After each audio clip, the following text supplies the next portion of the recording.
What's up, everybody? This is Blake from the DRC, Devine Recovery Center, where we empower and elevate.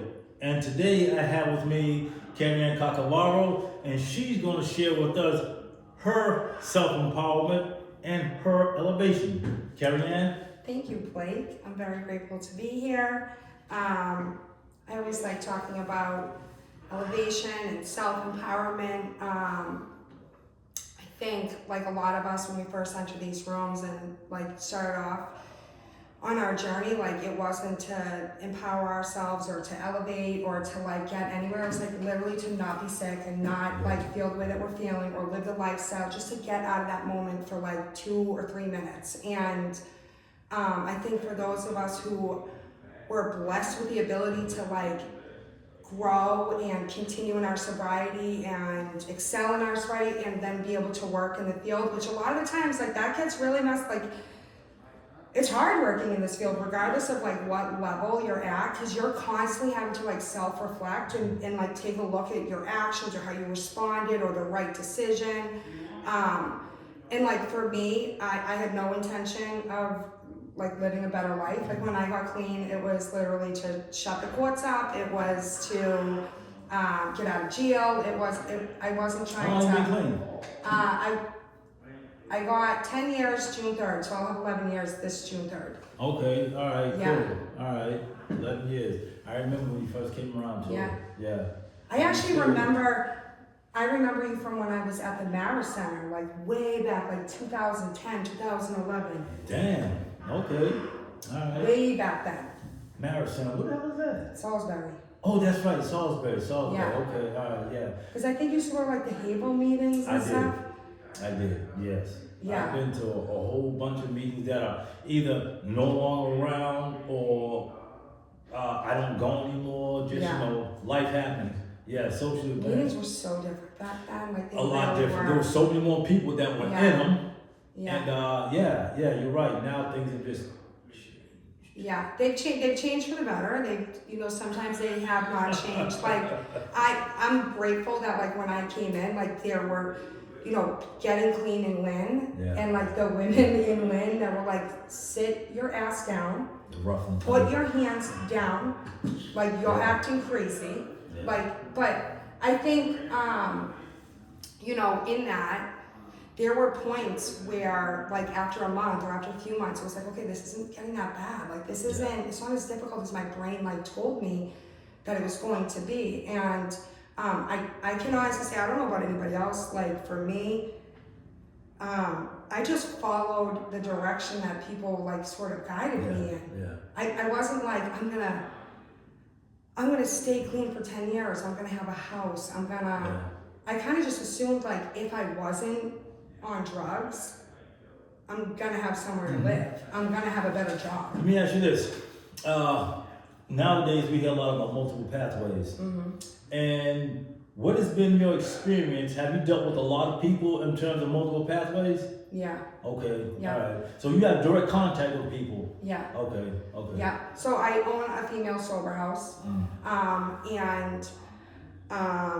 In that, I can tell you, like, especially with that, like, I watch, like the home environment and what that looks like for women that are on no medication. They're strictly AA.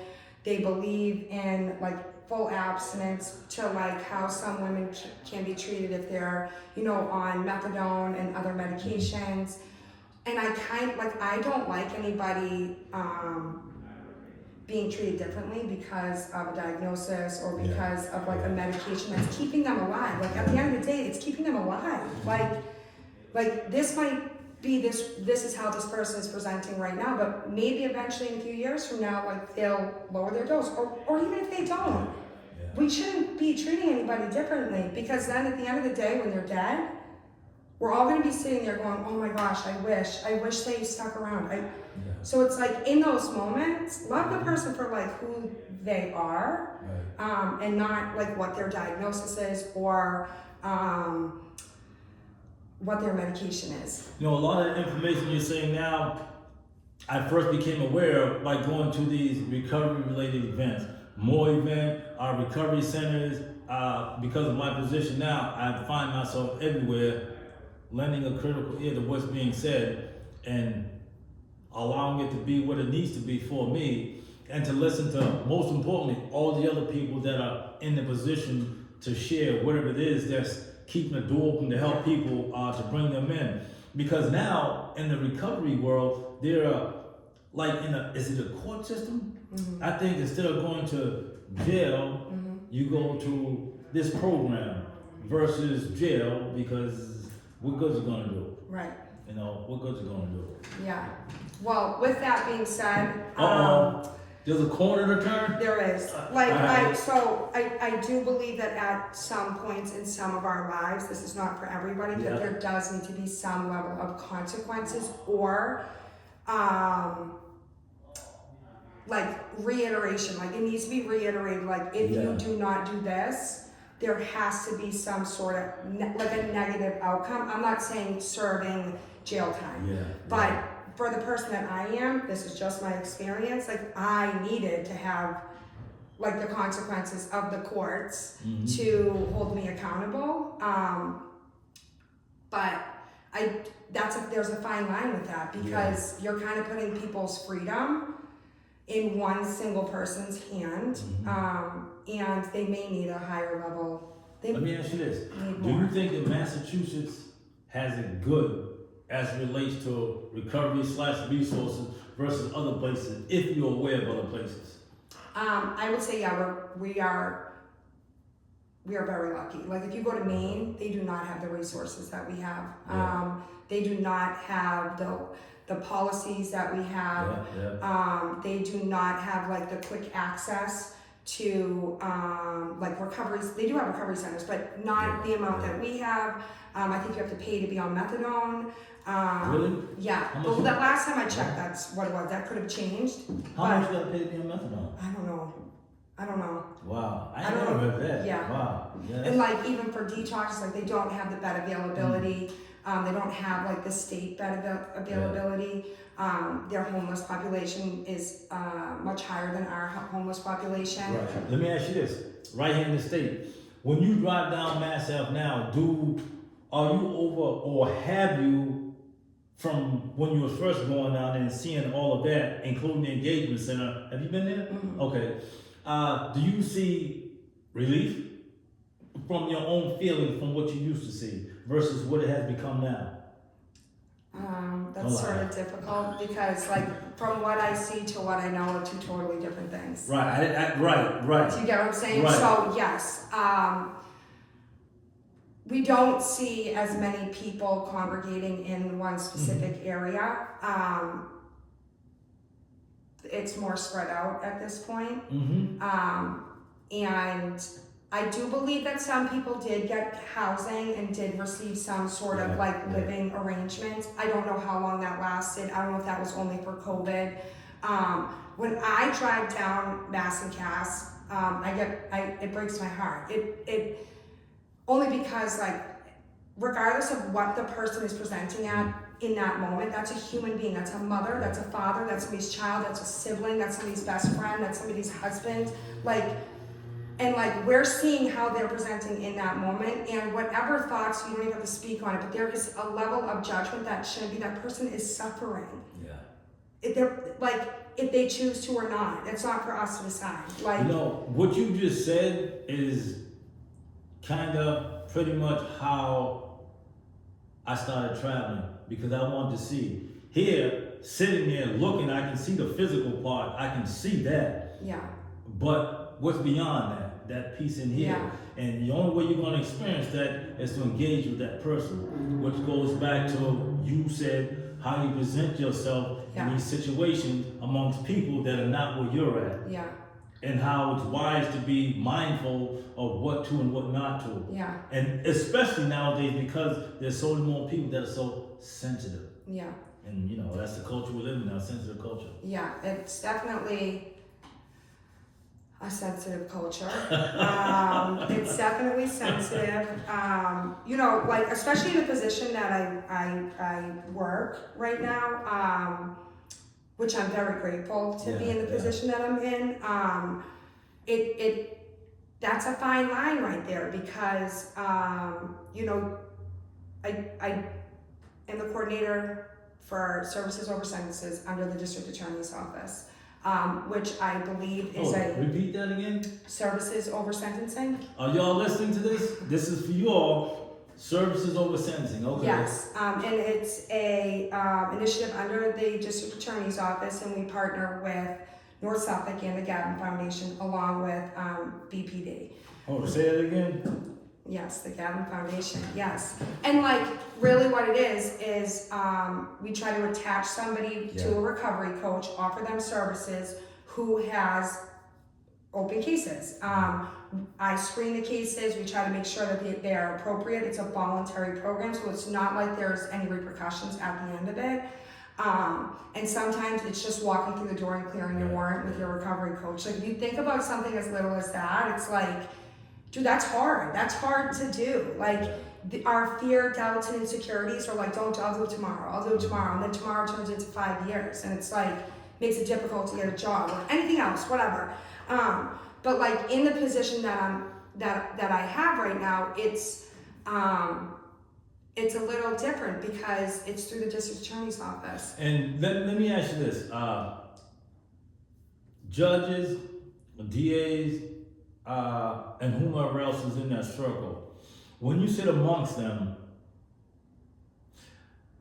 do you feel, or did you feel like they looked at you differently? I don't know how they look at me, but I know with my own internal like narrative, I always, if I'm in a group of people that we have completely different life experiences, you are normal Joe and like. You said normal Joe? Yeah, normal Joe, and you know, like you're going to Whole Foods after, and you're gonna go play your game, whatever. Like I'm like I can tell you this, I always feel different, but they have totally welcomed me, and they don't really know. Okay. They don't really know me. Right. So they don't know. Okay. Yeah. Like, you know, even for the Gavin, for John McGann's retirement party, like we all had a table, and half of the ADAs, I don't know who they are. They don't know who I am. ADAs? They are the assistant district attorney, so they're like the prosecutors. Okay. And I can tell you, just meeting with them, I know that they want to do their part in making sure that people are not being detained and going to jail for their substance use disorder. I'm not speaking for every single one of them, but the ones that I've encountered, which are typically the ones that work with SOS, now, they want to help. What do you work out of a certain district? Suffolk County. Suffolk County. Okay. All right. Okay. And was that a choice for you to work in, or were you looking for something else, or did Suffolk County just work for you? The opportunity presented itself. Okay. And I believe that at that time it was the right step. But I'm like, my history is primarily like peer centered. Like I came from a peer recovery center. Very different than this position. But because of my lived experience, I really want to be a voice that like what you see a person as right now is not going to be who they look like, they act like, they're living like in 10 years, good or bad. Well, see, that speaks to having a type of integrity where this is me, peer-centered, all of this life. Now I'm presented with an opportunity. It's like, okay, let me turn it up. Let me turn it out. Let me be a representative from which I came from so that they can see this is who I am, not what you think of me. Right. Which is easy to fall into. Yeah. So it's good that you're in that position because that's almost like coming full circle. Yeah. You know, like, I don't believe this, but it's happening. Yeah. You know, and the new people that are going to watch this need to hear that. Women specifically, because you're a female, you know, but generally anyone, as far as that piece goes, that I can. Yes. The opportunity presents itself, here I am. Like outreach work, I love it. Yeah. I was doing it without the title. You know, this is just an addition to me, but I'm used to this. But it's good because people that don't know you get to know you. Yeah. People that do know you get to know you differently than what they already know. Yes. Because they get a chance to self-reflect like, oh wow, all this time? Right. Right. Yeah. And especially like with the peer side of things, like I think there's a ton of resources. There's a lot of like spotlight on the peer side of it. But like there's been a lot of times where I've walked in the courts prior to this position where I didn't see a recovery coach anywhere. I didn't see anybody advocating for the person screaming that's detained, I need a bed. I didn't see anybody being like, okay, I'm here, I can try helping assist in that situation. Where it's like, why do we not have coaches in every single session like trying to assist both sides, the defense or the prosecution, to assist the person with the needs that they have. Yes, they can still be, they still need to have court, they still need to have their contracts, whatever it is. I don't even know. It could be they didn't show up to jury duty. Who knows? But if somebody is verbalizing, and let's assume that that's what they need, like, why are we just being like, yeah, forget it, I'm not gonna hear you? We shouldn't be there. Like, we shouldn't, and then we're gonna sit and complain that there's a lot of people congregating on Mass Ave and like, come on. So, I know for me, it's an area that I wasn't very familiar with. I am from like more of the Middlesex County area, very like suburbia, white suburbia. There's a lot of access to resources at the tip of most people's fingers. And I wanted to step into an area that I wasn't familiar with, work with neighborhoods that I didn't have a lot of communications, I didn't have a lot of understanding, and see how I can learn, but also maybe how I can kind of help out if there is a need for my help. So let me ask you this: what next for Carrie Ann Cocker? She don't want to tell us, y'all. I don't know. I don't know. Yeah. No, I just you don't want even to think go. about it? No. No. Like, they don't cross your mind. What next? I don't know. I'm trying to get an answer out of her. I don't know. I think what's next is like doing whatever I can to like help the next person. I have faith. I have never been in a position since I've gotten clean to be like, oh my God, what's gonna happen with my life? Where am I gonna, like work-wise, I've never had, like, any time that I was like, sort of in a place where I was unsettled, the answers have always arrived. They always do. Always. And so, like, I could plan A, B, and C, and I'm gonna say my higher power is gonna be like, honey, you have no control. I'm just gonna let you know that. You gotta follow this path. You know, when this came up about who, I says, well, she will be an obvious choice. Why? Because I have experience with her. I know her vibe. We have a similar vibe. So that will be the, for me, the obvious choice. Yeah. So, Carrie Ann, thank you. I have you on my phone as Casey. But Casey, Carrie Ann Cacavaro. Hi, Thomas. Thank you. We appreciate this very much. Thank you. And any last words? No, just good luck. I love this. I've been dying for a recovery center to have a podcast, so thank God one has finally started. I'm so glad that you are now working at a recovery center. You would come to my old recovery center and hang out and trying to figure out your way to like kind of really put your mark. So I love being able to watch this. I think this is going to be great. And anytime I can help you, just let me know. More coming at a later date. Devine Recovery Center. Thank you, Kevin. Thank you.